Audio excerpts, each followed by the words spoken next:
44.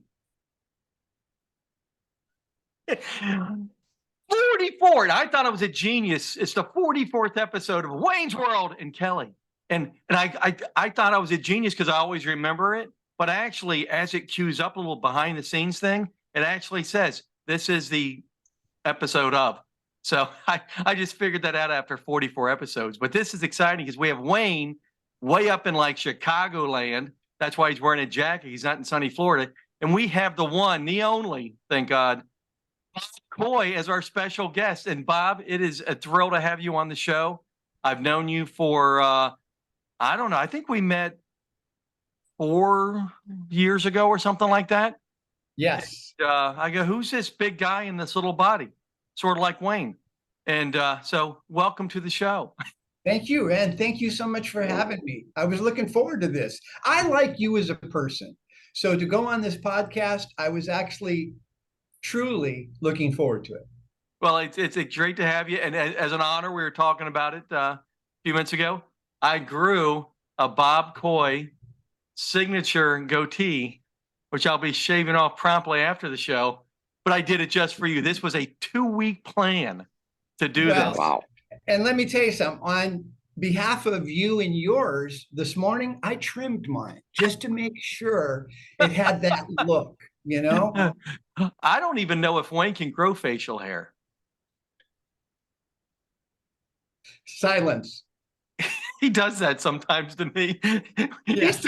He did an entire episode where his whole goal, and I knew what he was doing.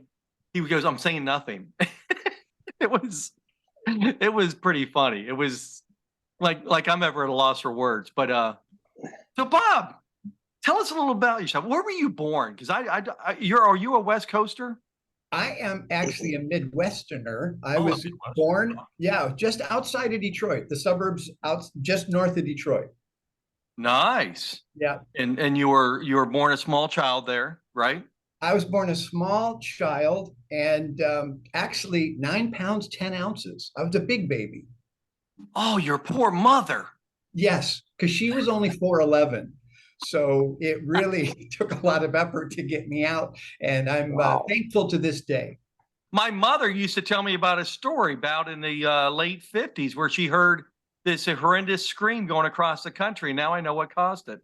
Yep, the scream heard around the world. That's what they said. That's a big baby. How big was your head?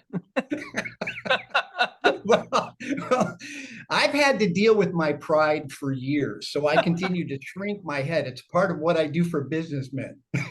My daughter was in the 100th percentile for heads. I have always felt bad. Sorry, Ingrid. Not that I had anything to do with it, but it's like, wow. You know, she was 8 pounds 6 ounces. So you big baby. That's a big baby. So how long were you in Detroit? I was in Detroit for 17 years and then had this inclination to go out and make it big in the world. And of all places, I ended up in Las Vegas, Nevada. Right. And what'd you do there? Well, I worked in the casino industry. I ended up becoming the entertainment director at a casino right on the Strip. We had a variety of different types of entertainment. We tried the urban cowboy, mechanical bull, Western thing for a while. And then we finally decided it would be a good decision to have like an all-girl review. And being a young guy, I thought I can manage that and did my best to do so. Oh my goodness. That I did not know. So that was a twist. Yes. And then where'd you go?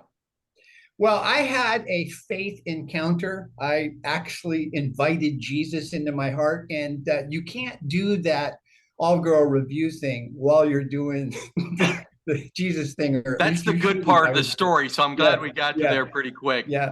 And I ended up staying. I moved out of the entertainment business, but still in it. But I ended up working for a record company and sold LPs. They're petroleum products.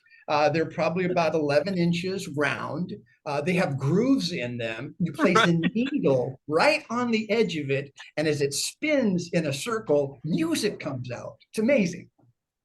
It's unbelievable. But Yeah, my daughter calls that vinyl. exactly. So Yes. that's, which is now, what we grew up on. That's nostalgic for them and hipster stuff to do Yeah, it is. vinyl. But Yeah. that's, yeah. So were you like selling them out of the back of a car, or? No, I worked for one of the larger rack jobbers. I ended up working with Capitol Records. I did a lot of things in the recording industry, both before in Michigan and in Las Vegas. And then after my conversion, I ended up getting into the ministry and pastored a church. Wonderful. Did you actually engage with any of the Motown folks in Detroit? Do you know what? I actually did. In fact, the local Motown rep, and they weren't too far away from the Capitol Record office in Troy, Michigan, was a good friend of mine, and got invited to a lot of fun things. Obviously, had the opportunity while at Capitol Records to meet a lot of famous people. I really, really enjoyed that season of my life. But it comes with all of the temptations and wiles that can take you off course. And at the time, cocaine was a pretty popular thing, and that can really disrupt your direction. Well, I was married to a Colombian, and I live, just north of Miami. So not that I ever partook. So I just want to put that out there, but at least I understand. Yeah.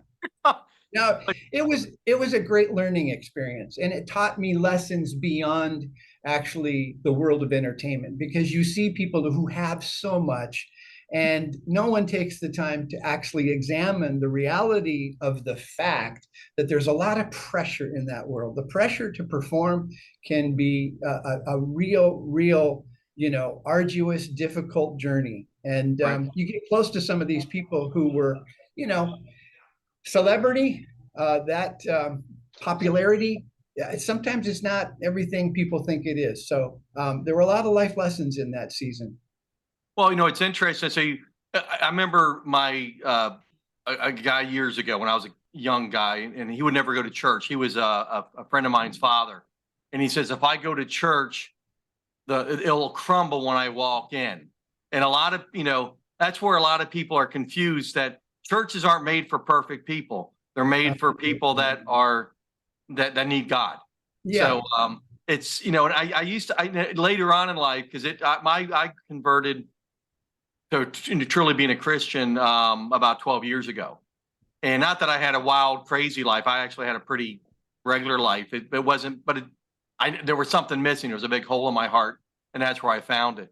But I remember reflecting back later, because I was actually at a funeral a couple years after that, and that gentleman came, and I asked him, I said, do you think the church is going to fall down because you're here?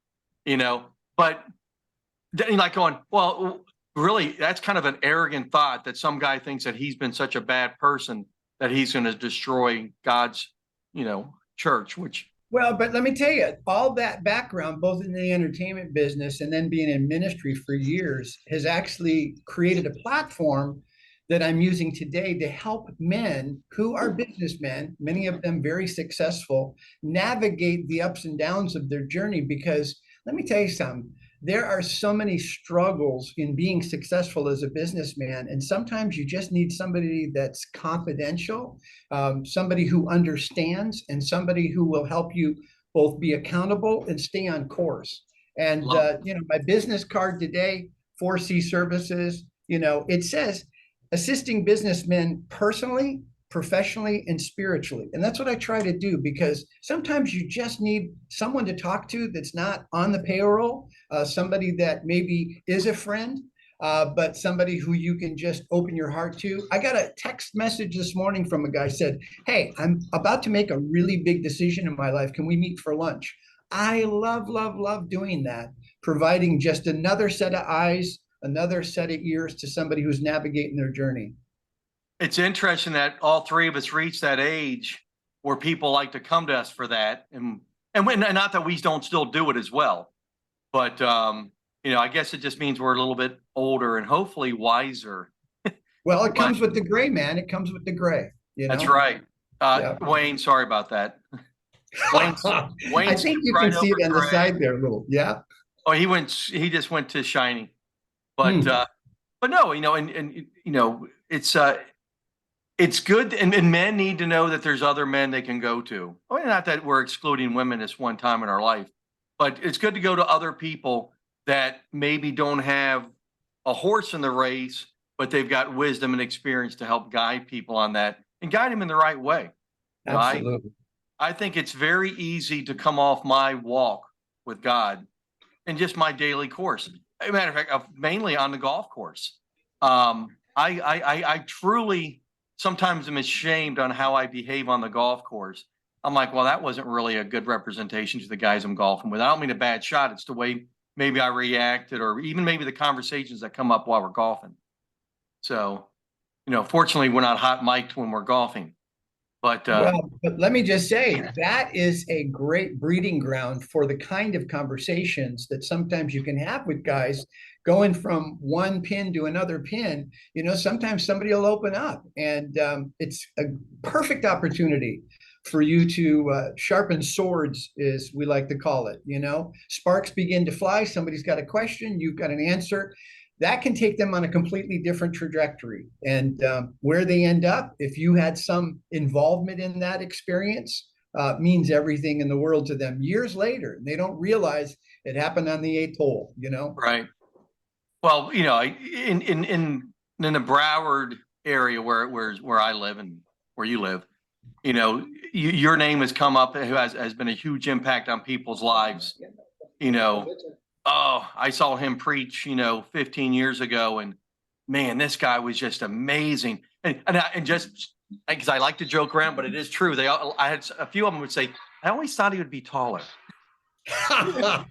Well, that's because on the big screen I was. Everybody Right. had to look up. So finally, when you're looking down, but I'm 5'10" for the record. So yeah, when you say that, people don't know, they think I'm Johnny Depp sized, No, I'm much taller than Johnny Depp. Much taller than Tom Cruise. Are you 5'10"? Because you look smaller. Yeah. I you know what? Wayne always says he's taller too. I actually say I'm sure. I tell people, I say I'm 6'1", and I'm actually a little taller than that. Yeah. Well, yes. I think your height is perfect for you. Well, someone asked Abraham Lincoln once, how tall should a man be? And he says, how long should a man's legs be? And he says, long enough for their torso to touch the ground or to connect to the ground. Well, who knows? It was Abraham Lincoln. It was a long time ago. I don't remember. Anyway, Wayne, does Wayne understand what that even means? Because keep in mind, Abe Lincoln wore that really tall hat. So evidently he still had height issues, my opinion. Yeah, and he was like 6'4". So with the hat, he was like 6'7". In hindsight, he probably shouldn't have made himself such a big target. Wow. Wow. I mean, honestly. So, Bob, tell me, was there a kind of gradual transition that you had over to what you're doing right now, or was there what Kelly and I like to call like the seminal moment? Okay, I've had enough. It's going to happen like right now, or was it gradual? Explain that a little bit to the audience. I'll tell you what happened was when I stepped away from ministry. I was still very well connected here in South Florida, and I knew a lot of businessmen. Obviously, the footprint was pretty large.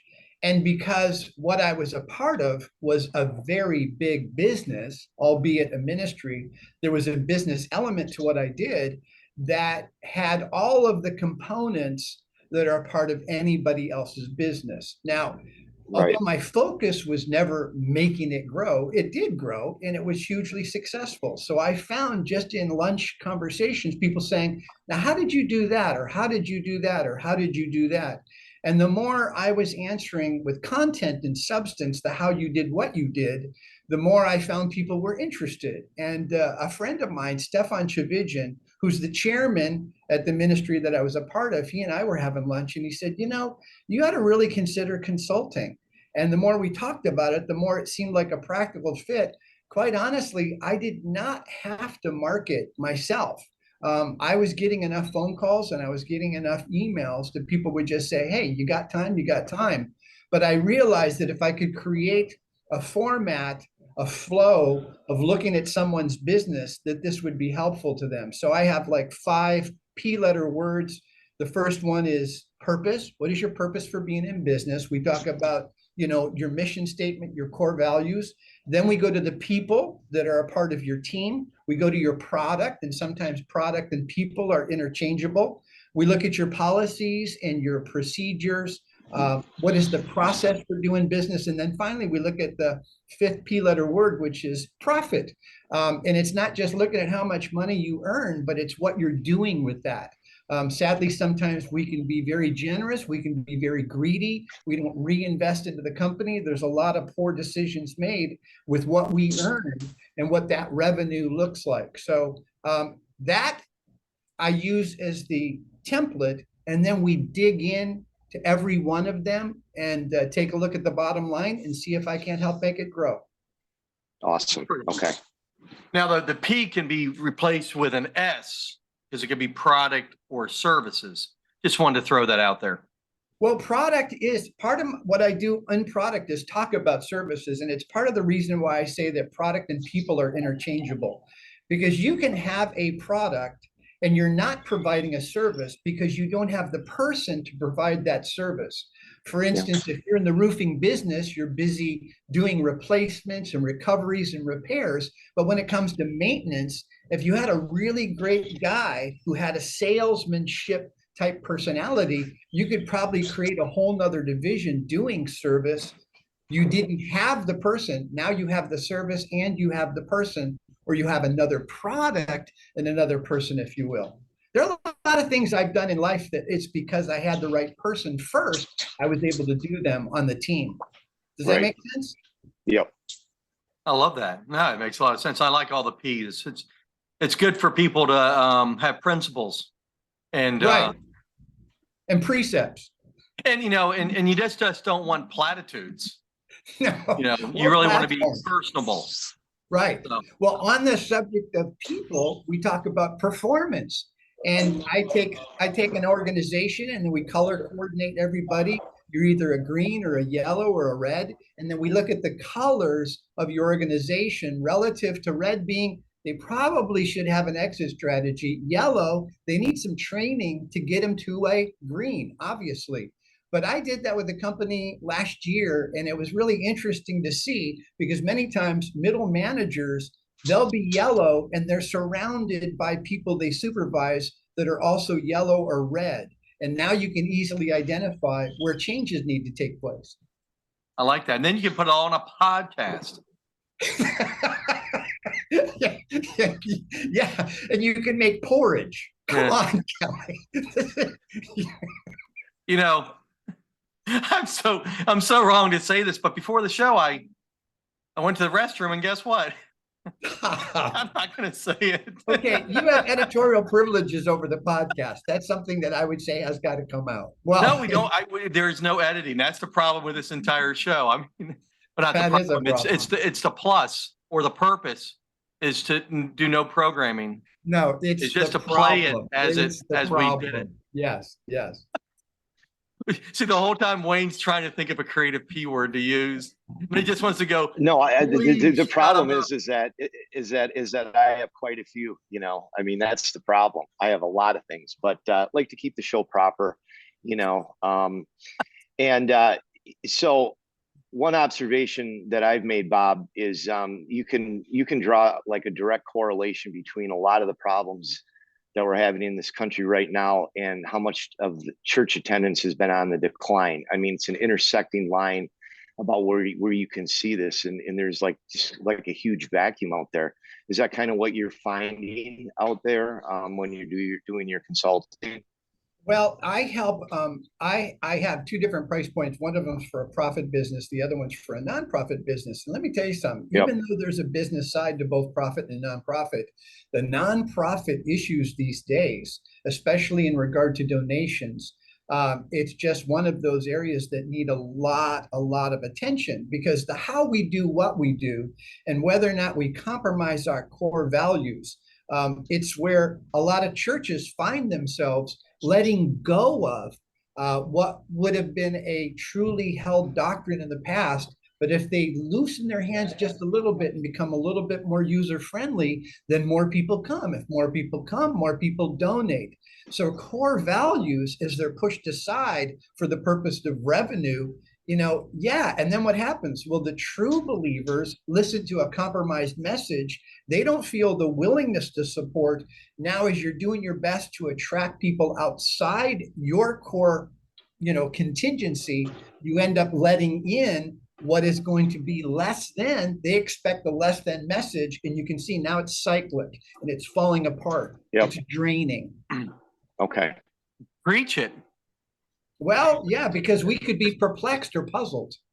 Well, all peas aside, the founding fathers, when they say we're a Judeo-Christian country, the whole concept, and I just heard a guy speak about this. It's not like, I'm some genius, but he was saying that the whole idea of the Constitution was based on principled people that had those Judeo-Christian values, because you don't have to have a huge police force. I swear I did not mean to do that. If people are behaving, if they're acting, with the principles of the Bible, you don't need to have a bunch of control of the country. But the more our country becomes farther away from God and farther away from personal responsibility, the more you need to have a police force and all this other stuff. And, as Christians, you're not supposed to sue other people. I'm pretty sure that says it in the Bible. Bob, you can confirm that for me or not. But we're supposed to work things out. We shouldn't make everything happen in a courtroom or in a police station. We all need to behave better and be better Americans, and it makes the world better. But the way we do it is by, when we're making decisions, we use this. Right. And practically speaking, there was a time in Israel, and the quote from the Bible is, everyone did what was right in their own eyes. In other words, they had gone away from a standard of straight, and as they just began to do what they believed was right, it led to chaos. Well, look at where we're at right now. I never, ever, ever imagined I'd be living in a day and an age where the big question and the controversy is a woman and is a man a man? I saw a cute little meme, and it said, parents now have to teach their children not just the birds and the bees, but the bees and the bees, and the birds and the birds that decided to become bees, and the bees that want to be birds but still have their stinger. I mean, you just think. And you know what? A bird's a bird and a bee's a bee. One of the worst things I've heard in the last 10 years is somebody saying, my truth. No, there's truth. 1 + 1 = 2. And you can sit there and say it equals 3, but it doesn't. Right. And whether or not that equation has now become racist math, well, because it's my white privilege. Well, there are so many, sadly, there are so many real touchy subjects these days.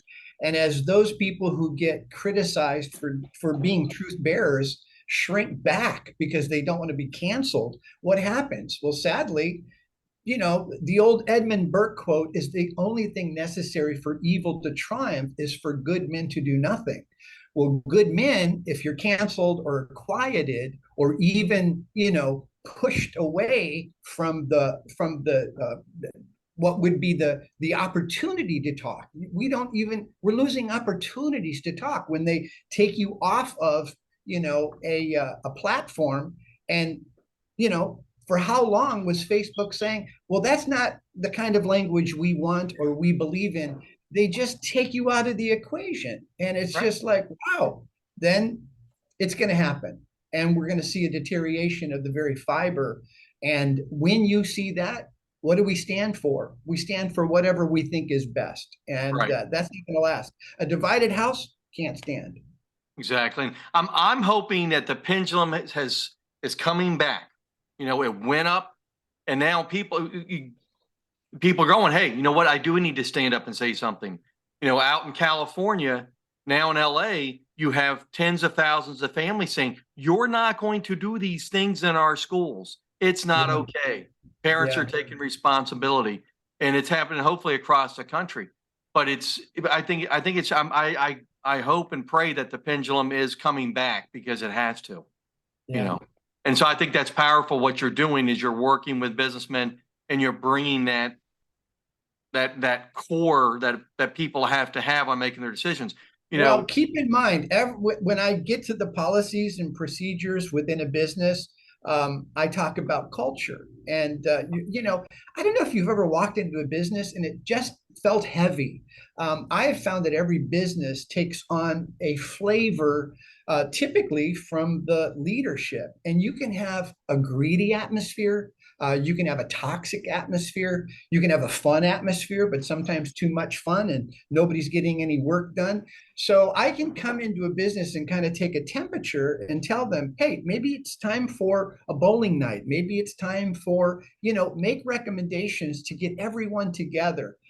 Because that's really important, especially when it comes to you hoping as a Christian or a spiritual businessman to have a temperature or climate that says we're respectful, we're careful of the language we use, the way that we treat one another. I mean, that's a game changer for people who work in that office environment, because if they feel respected or heard, even having a boss that will listen to complaint or listen to opinion, it changes everything. And then you get to have more power behind your words because they're matched with the character integrity that makes it a real enjoyable workplace to be in. Absolutely. I worked for a company in the past that we were growing too quick. Yeah. I was sales, but we were bringing in too much business. So I said to the owner of the company, I said, even though this is where I make the bulk of my money, I think we need to slow down so we don't lose the quality. And he says to me, put the pedal to the metal. And, where his goal was bringing as much business and revenue as possible. With my current company, which, James and George and I own, and we are trying to grow at a very manageable rate because we don't want we care more about the quality of our work, and we're profitable and we're making sure we're profitable and we're making sure we take good care of our people, but we don't want to grow so quick that our motivation is the money, not the quality of our work. And, that to me, that was a learning lesson that I took and applied it, to today. Well, and that's why it's important to have not only a mission statement, one single sentence or a couple of words that defines who you are and what you do, but then also have some core values. Make a list as a leader and actually let the team know you believe the customer really does come first, even if it costs you something. You believe that everyone should be punctual and be 5 minutes early rather than 5 minutes late. If you start to beat a drum that flavors values and that they really do have the customer in mind, let me tell you something. You will see it in the faces of your team members when you go off course and begin to take the business in a different direction, because then they're going to go, we're not going to give him his money back? Really? And you've been preaching, customer first, and now you kind of switch the tables. They smell it and you'll feel it. And many times your team can bring you back to the path that you had foreordained when things originally got started. So it makes a big difference. Exactly. You know what, Bob? I think that's probably going to have to be a good place where I got to end it. Because speaking of customers, my golf outing here in Chicago starts in about 10 minutes. So I got to run. Kelly, keep it going with Bob. Bob, I'm going to get your contact information from Kelly because I'd certainly like to continue a conversation with you. And I'm very grateful that you were on our show today. Thank you for your time, sir. I got to jump. All right, guys. We're going to sign off in a couple minutes, but I have a couple more questions. But wow, thanks. And I hope you keep your head down. That's on the swing. He's phasing out. This is exciting. But yeah, but I didn't want to. I just like exciting. Why doesn't he delete? He should go away. Why is he still there? It's actually the last 2 episodes he lost connection. So there's like this tradition now. So now it's just he's frozen, but he's there. But that's wasting time. So Bob, so I mean, you've definitely had a lot of seasons in your life, and it's exciting what you're doing now. What's the best way people can reach out to you? Are you big on LinkedIn? I'm actually not on LinkedIn. And I know you're not on LinkedIn. I have not. I have not had to beat my drum too hard to have people contact me and get a hold of me. Probably the easiest way would be my email address. And I don't think people can see it, They but it's can. 4C, it's 4C Services, FORESEE, that's 4C. And the whole idea behind that is you can look into the future, plan for the future, organize for the future. 4C Services, and then the number 4 at gmail.com. 4C Services 4 at gmail.com. And if somebody sends me an email, I get back to them right away and find out what's going on. And it's one of those things where when I consult first time and we just sit, we'd have a lunch or a coffee or something, and I'm able to qualify. Sometimes I help them discover they don't even need my help. What they really need to do is come up with a game plan, start to execute that game plan, and they can become the author of change. It's important, however, bounce it off someone. Make sure you have somebody in your life you can be accountable to and bounce things off of. I was just going to say, it's always good to have an accountability partner that has somewhat skin in the game, and yours is a consulting level. So there's an expectation of a lot of things when you have that consultant, and I guess technically LGC is a consulting firm too. So maybe I'm self-promoting. That wasn't my intention, but it's good to have that consultant that has skin in the game on what you're doing. Yeah. I'm in a roofer's building right now. I'm using his office space in the morning. I come by. For years, I was with Best. Greg's an amazing leader, great We business. had Greg on the show last week. Yeah, and right now I'm at SCI. That's Southern Coatings, Inc. Scott Biederman is the owner of this business. He's got a 25-year-old son, and I'm assisting him. We're helping organize, create policy, do the things that I do. And my mornings are spent here. I'm really enjoying it. This is a good company. They offer a little different format and program and system, but wanted to get a plug in there since I'm using their office space here for this. Yeah, I'd love the plug. Because today's sponsors are, of course, Rockin Wellness. Last 12 years, I have a breakfast every morning, and Callaway water. It costs more because it's better water, right? So, and we have all kinds of MIM2E. So if anybody have a mouse pad, WRG, LGC, Becker Law, remember records? Remember you were talking about records? Absolutely. So I don't know if you know about this. All of our sponsors are pretend on the show. We don't do this. We do it to entertain, educate, and inspire people. We don't do it. Every sponsor that we show, they're fake, So, but because we like to have fun with this too. But I really appreciate you taking the time to be with us today. We're going to have to have you back on. I want to do one where you just preach the entire time, because there's nothing more important. And here's what I discovered. The people I talk to, you don't need a title or a pulpit to get out the good news. You can get out the good news all the time, rain or shine. Well, the great Barry White. Barry White is a pastor at Park Valley Church in Northern Virginia. It's a different Barry White. But Barry used to say, listen, I'm the pastor of the church. And, then they have the other, co-pastors and all that good stuff. But he's the one who gets up there every Sunday and speaks. But he says, but everybody, all 4,500 members of the church, what you do 24/7 is much more impactful than what I do here for, absolutely, an hour. Living the life. Yeah, we got to take ownership on that. I was part of a different church for most of my life, where we would go in, do our 55 minutes, and get out. And it wasn't impactful. Now in the last 12 years, that going to service has such a bigger impact, but it also puts the responsibility on me to really, be a light on people. Absolutely. And not be darkness. Yeah. I've got a handful, literally, of great men in my life that if it wasn't for them, I wouldn't be where I am today. And it's amazing to have been surrounded by thousands and not have that. They were very close to me. At the same time, I didn't let people in. You got to let somebody in. And that's my word to the leaders today that might be tuning in.